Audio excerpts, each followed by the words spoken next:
falling. Girl, let me provide your needs. Freaky girl under the sheets. But you love when things start slowing down. I know you got me, baby.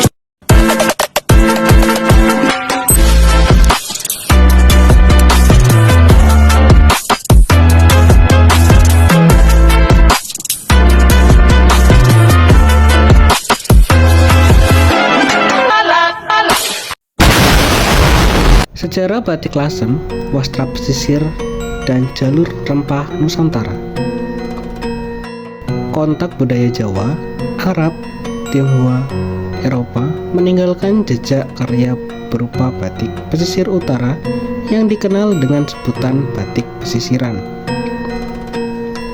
Sederet kota yang memiliki tradisi batik pesisiran adalah Banten, Batavia, Cirebon, Pekalongan, Lasem, Surabaya, Pasuruan. Demikian menurut CTH Van Deventer dalam Overzicht van den Economische Christen der Inlandische Bevolking Java and Madura yang terbit pada tahun 1904. Perkembangan batik di Lasem konon dimulai sejak masa Nalini atau Putri Campa, istri dari Binaun, seorang anggota ekspedisi Chenghi pada tahun 1405 hingga 1433 yang memperkenalkan teknik membatik pada abad ke-15. Masa keemasan perusahaan batik yang dibangun oleh orang-orang Tionghoa di Lasem dimulai sekitar 1860-an. Perusahaan batik saat itu merupakan usaha yang paling menguntungkan setelah perdagangan candu. Kontak beragam budaya dan perdagangan komoditas di pesisir pantai utara Jawa, wilayah Lasem bermula dari beberapa titik singgah pelayaran. Beberapa titik yang bisa dikenali adalah Pelabuhan Kiringan, saat ini telah hilang, Muara Sungai Dasun, ini di Desa Dasun, dan Pelabuhan Bonang, sebelah timur kota Lasem. CTH Van Deventer menyebutkan kemunculan batik Lasem dalam skala besar merupakan fenomena aneh, dengan pengusahanya keseluruhan adalah orang Tionghoa. Van Deventer juga mengutip dari Colonial Verslag tahun 1892, Beach Lake C nomor 10 dalam bagian Rembang dituliskan bahwa para pengusaha batik Tionghoa membuat batiknya dengan cara mengirimkan kain kepada para pembatiknya yang berada di area produksi, yaitu rumah di pecinan Lasem, maupun yang tersebar di beberapa desa. Cara pengirimannya baik secara langsung atau dengan bantuan perantara. Dia menyebutkan bahwa seorang pembatik bisa mendapatkan bahan untuk 50 hingga 500 kain dengan ditimbang lebih dahulu. Setelah kain ditutupi dengan malam lilin, maka kain akan dikembalikan ke rumah pengusaha batik untuk diwarnai. Jumlah pembatik di Lasem hanya berjumlah 4.300 orang, papar Van Deventer, yang terus-menerus terlibat dalam pekerjaan membatik. Mayoritas pembatik adalah perempuan. Pada akhir abad ke-19, pengusaha batik di Lasem memiliki pekerja laki-laki yang bertugas membuat batik cap. Kain katun putih didapatkan dari para pengusaha kain katun bangsa Eropa. Lilin atau malam berasal dari timur, Atapapu. Atapapu adalah salah satu pelabuhan utama di Pulau Timur pada masa perdagangan jalur rempah. Jenis rempah yang diburu oleh para pedagang rempah dunia di timur adalah cendana sejak abad ke-3 Masehi hingga abad 18 Masehi.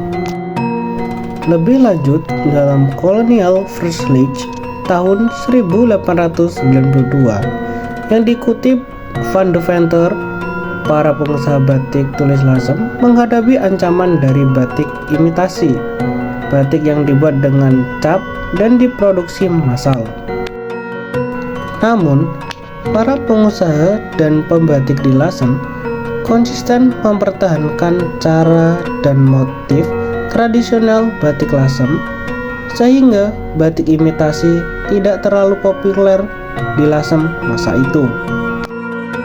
Rupanya, di masa lalu, batik lasem sudah menghadapi ancaman batik yang tidak dibuat dengan cara menyanting.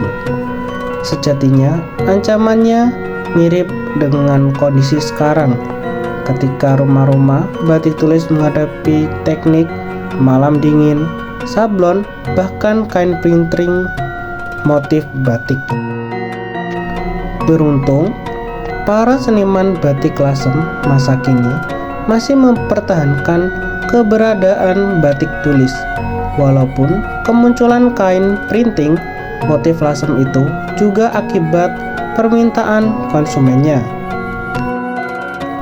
Suatu hal yang menarik yang dikutip oleh Van Deventer dari Colonial Verslage adalah munculnya tren kain yang dihiasi warna-warni matte kleuren versiert.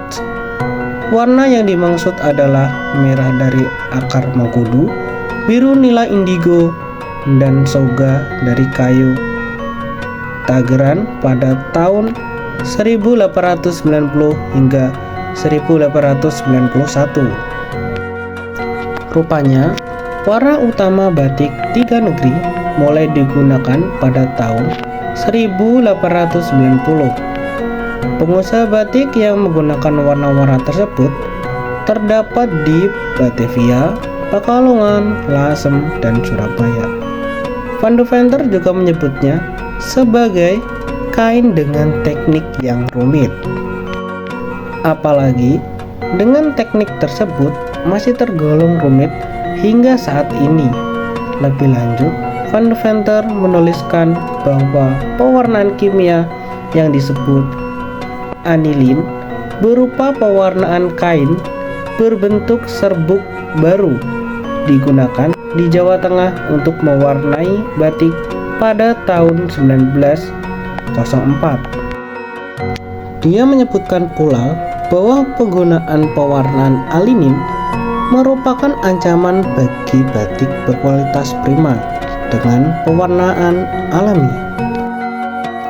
Industri batik pada abad ke-19 merupakan salah satu industri rumahan yang banyak dikembangkan oleh orang-orang Tionghoa di Hindia Belanda.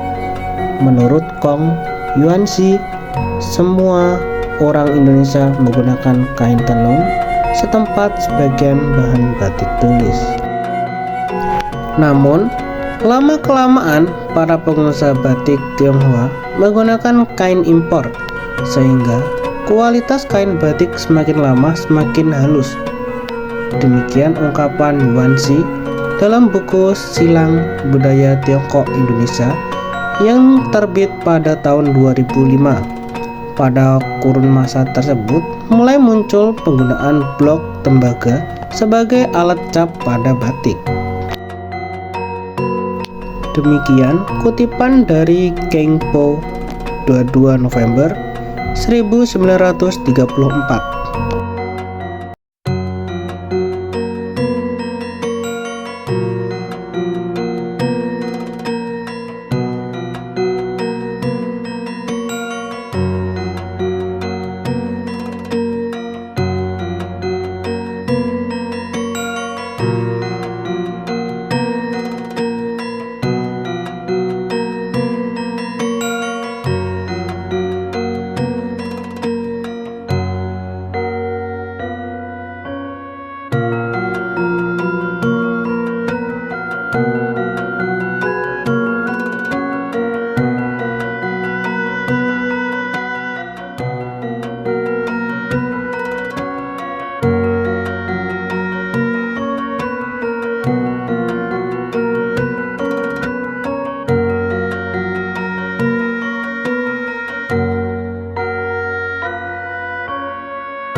Motherfucking design all right now.